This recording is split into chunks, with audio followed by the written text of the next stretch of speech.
টানা ৩৩ দিন ইরান বনাম ইসরায়েল যুক্তরাষ্ট্র যুদ্ধে রণক্ষেত্রে পরিণত মধ্যপ্রাচ্য। যুদ্ধের দাবানলে স্থবির হয়ে পড়েছে বিশ্ব জ্বালানি বাজার। হরমুজ প্রণালী বন্ধ থাকায় বিশ্বজুড়ে জ্বালানি তেলের দাম এখন আকাশচুম্বী। কিন্তু এই যুদ্ধের সবচেয়ে বড় বলি হতে যাচ্ছে বাংলাদেশ। সাম্প্রতিক এক গবেষণা বলছে, আমদানি নির্ভর দেশগুলোর মধ্যে বাংলাদেশই হতে পারে বিশ্বের প্রথম তেল ফুরিয়ে যাওয়া দেশ। ১৭ কোটি মানুষের এই দেশে জ্বালানির ৯৫% আসে বিদেশ থেকে, আর সেই সরবরাহ পথ এখন যুদ্ধের কবলে। নেই বিকল্প কোনো ব্যবস্থা।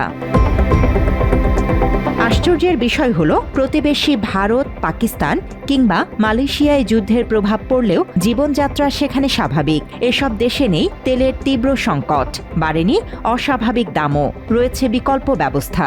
The ripples of the conflict in the Middle East are already being felt here in Pakistan. The government has decided to raise the price of petroleum products by 55 rupees a litre. That is a 20% increase in prices of petroleum products in a country which is already struggling with its economic recovery. To come, not panic, and not to come to the petrol stations and with the barrels, cans and all. So in petrols we have given strict direction. So no filling of petrol and diesel in cans allowed. If you come with the vehicle, there is sufficient stock. বাস্তবতা বলছে, রাজধানী সহ সারা দেশব্যাপী মোড়ে মোড়ে এখন তেলের জন্য হাহাকার। ঘন্টার পর ঘন্টা লাইনে দাঁড়িয়েও মিলছে না কাঙ্ক্ষিত জ্বালানি। ফলে হতাশ হচ্ছে সাধারণ মানুষ। ক্ষোভ প্রকাশ করেছে বিভিন্ন ফিলিং স্টেশনের মালিকরাও। সকাল ৯টায় আসছি ভাইজান। প্রথমত আমি জিজ্ঞেস করছিলাম, বলতে পারে না যে কখন তেল দিবে। এখন একটু পর জিজ্ঞাসা করলো একজন, বলছে যে ২:৩০ বা ৩টা বাজতে পারে আর কি। সকাল ৬:৩০, ১টা বাজে ৫ মিনিট বাকি আছে। বললাম তো তেল আসে নাই, কি করবো? দাঁড়িয়েছি সিরিয়ালে, পারলে লয়ে যাবো, না পারলে যাবো, আর কি করবো। টাঙ্কির আন্ডারগ্রাউন্ডের তালা পর্যন্ত খোলা আছে। কেউ যদি চায় ভাই তেল আছে কিনা, আমরা টাঙ্কি পর্যন্ত খোলা দেখাতে পারি। ভাই আমার কাছে কোনো তেলই নেই, আপনি চাইলে এখন আমি নজরও চেক করাইতে পারবো। তেল পেতে দেশের নানা প্রান্তের পাম্পে হাতাহাতিতে জড়িয়েছে গ্রাহকরা। এমনকি আইন শৃঙ্খলা বাহিনীর সাথেও মারামারি বেঁধেছে ভোক্তাদের। কারো কারো আবার গাড়ি নিয়ে পাম্পে আসার সুযোগ ছিল না। মোটরসাইকেলের ট্যাঙ্ক খুলে সাইকেলে লাগিয়ে পাম্পে তেল নিয়ে এসে জন্ম দিয়েছেন হাস্যরসের। একই সাথে ফুটে উঠেছে তেল সংকটের করুণ পরিস্থিতি।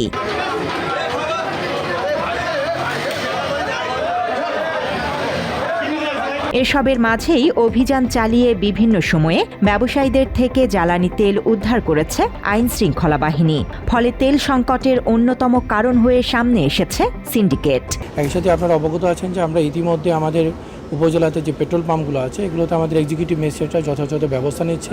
অলরেডি আমরা 4টা পেট্রোল পাম্পে ৫০,০০০ টাকা জরিমানা করেছে অবৈধ মজুদের। অভিযোগ উঠেছে, বাড়তি মুনাফার লোভে অসাধু ব্যবসায়ীরা জ্বালানি মজুত করে কৃত্রিম সংকট তৈরি করছে।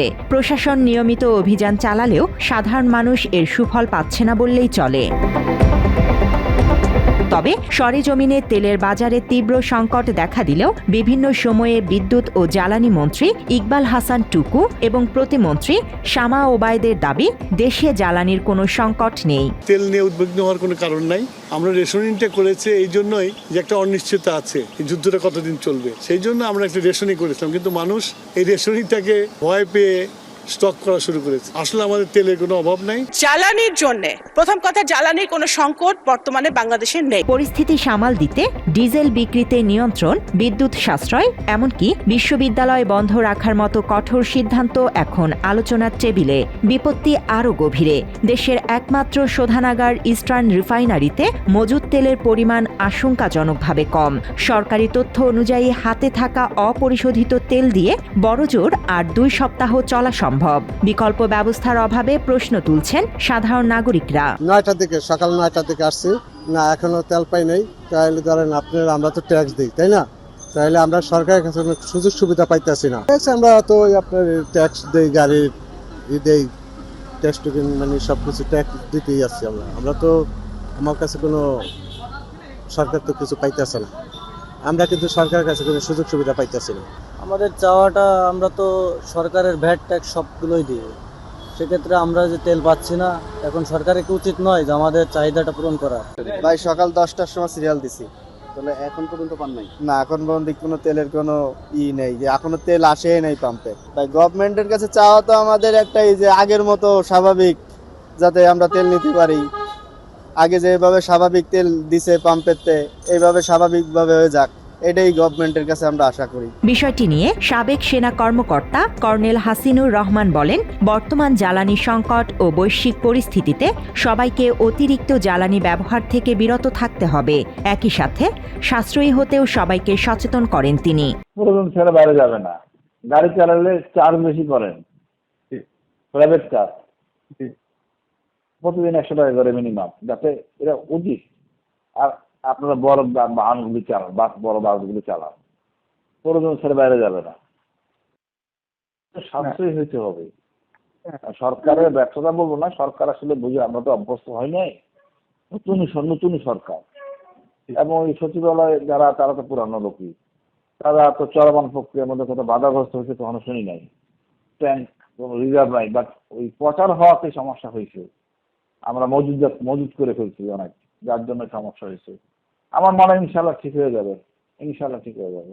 যুদ্ধ কবে থামবে কেউ জানে না, কিন্তু তেলের এই শূন্য ট্যাঙ্ক আর সাধারণ মানুষের হাহাকার বলে দিচ্ছে আসন্ন দিনগুলো বাংলাদেশের জন্য হতে যাচ্ছে চরম অগ্নি পরীক্ষার।